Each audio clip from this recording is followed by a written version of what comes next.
Hello artist, it's Monday, June 29th. It is our 45th day of sketching together. We have hit the 45th day mark.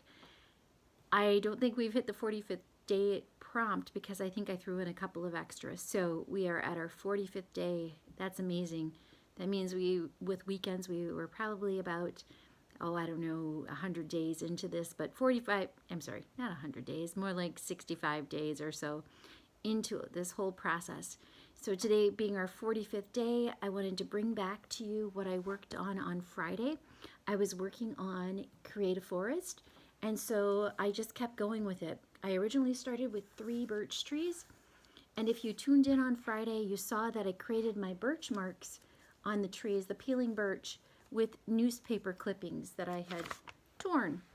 And so then I went in and I added more trees, and I looked at some images of birch tree forest, and I wanted to create as much greenery as possible and background, because sometimes I struggle with what do you put in the background? What should I put in the background of this image?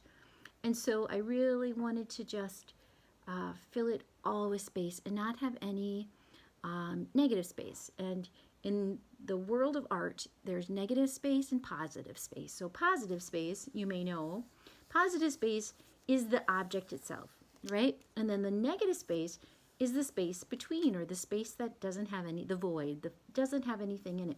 So often in a painting or a picture or a drawing or an image, the negative space is where there isn't anything. So all of my background is my negative space, and I didn't want to have any, and wanted to really think about imagery in terms of a forest and what they have a lot of depth to them. They keep going on and on and on, and if I look through them, I'm going to see more forest. So that's what I wanted to create with this.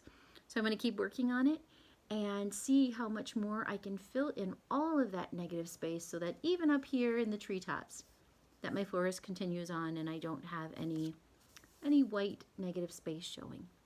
Okay? So today we are working with, I'm not sure what prompt it is, but it is draw something new. And you think in this world there isn't anything new, right? But if you, many people think that, I think that sometimes, like, how can you possibly invent anything new, come up with anything new? Well, you can, right? Because just think back even 10 years ago. 10 years ago, our world was so different, but if we think back 20 years ago, 30 years ago, and how many advances in technology and civilization and just the world around us, how many things have changed, from the styles that we wear to the way we listen to music, to the way we turn on our TVs. 30 years ago, we might have been turning a dial on our TV, or we might have had a remote. We might have had a few channels. Today we have smart TVs. Some of us have smart TVs where they connect to our computer or our phone. This blows my mind, and it shouldn't, because I know a lot about smartphones and computers, but I have a new smart TV, and when we're not watching anything, and it's just on the first channel that comes on, it's not really a program, but it kind of gives you all of here are your options page. When it is idle, it starts scrolling through vacation photos of ours from 2017. So it links to our phone and pulls up pictures of ours that we have taken on trips. And so that's really wild to me. 10 years ago, you couldn't watch your photos on your TV. Or if you did, you linked your home video camera to it and watched your videos on there. But things have really changed. So when you think about the world around you, think about what new thing could you create. Doesn't have to be a thing. Doesn't have to be technology. But that's just a good starting point for me in terms of, like, when I can't think of anything new. I think of also the rainforest, because there are so many undiscovered species there, and so many more to be discovered. So this world has so much more for us to discover, so many more new exciting adventures to find and treasures to find. So when I started thinking about creating something new, I thought about Frida Kahlo. She was pretty revolutionary for her time. while she painted, because she really was painting from her imagination. So she was painting. So here she is painting a self-portrait in, and often like the surrealist, and she was a surrealist. I don't know that she would have called herself that, but she was really painting these dreamscapes, and she talked about them as being a way to heal and to suffer, to manage her pain. She was suffering all the time from an accident she had been in at 18, and so it was through painting that she felt like she could go on. So when I think about Frida Kahlo, I think about her dreamscapes and all of those things that she was painting within them. This one just happens to be, there's a monkey on one shoulder and a cat on the other shoulder, which we can't see in this photograph. And she's wearing a bird necklace around her neck and thorns as well. So more of a realistic painting than a dreamscape. So when I think about endless creativity, she definitely had that. And she didn't think anything wasn't possible. So what am I going to create? I have no idea. Something new. Oh my goodness, where do you start when you're thinking about something new? Well, you could interpret this in a few different ways. You could think about it as, I'm going to draw something I've never drawn before, or I'm going to create something new. So I don't know where to start. So, I think I'm going to go back to my forest. I'm going to create a new creature, some kind of a new creature that will go in my forest. And my imagination is not very good today, so I don't know what I'm going to do.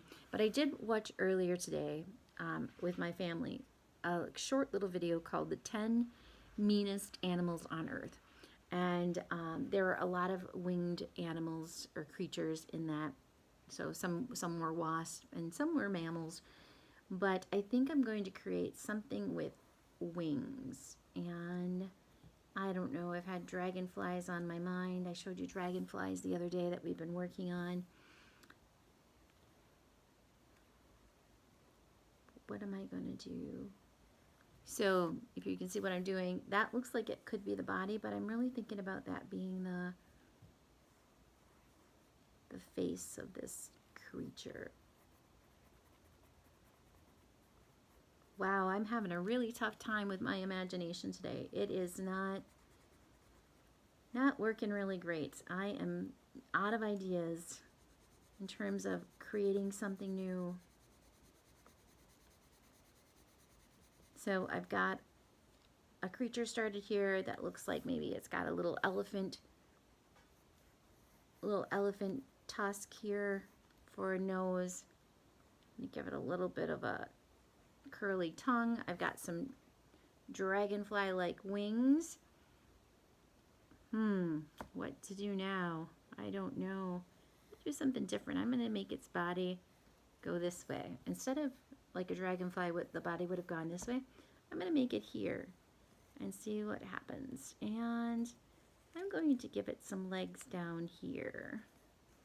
So that more like, well, I don't know what kind of insect would stand up. I think of a praying mantis, but they don't really stand up on their legs very much.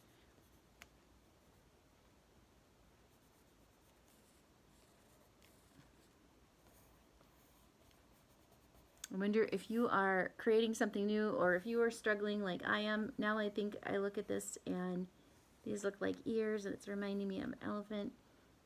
But I don't know. So I am just going to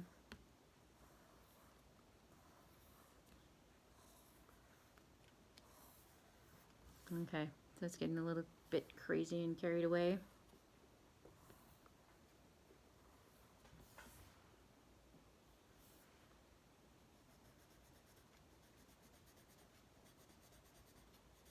So I guess I've created some kind of new insect. Right now it only has 4 legs, and to be an insect, or be classified as an insect, it needs 6. So I'm adding legs that look like musical notes to me. Maybe this creature is very musical in some sense. in his sensibility, maybe. I'm not sure. Okay, so that is my create something new. I'll have to think about what kind of creature he is, where he lives and what he does, and the story of his life. Okay, I hope you created something new or will today, or create something new in the world, out there in the world. Maybe it's in your garden, maybe it's in your mind, maybe it's a new friendship. Creating is so important, and the more we do it in the world, the more we feel great about ourselves. So happy art making. I will see you back here tomorrow for our 46th day of sketching together.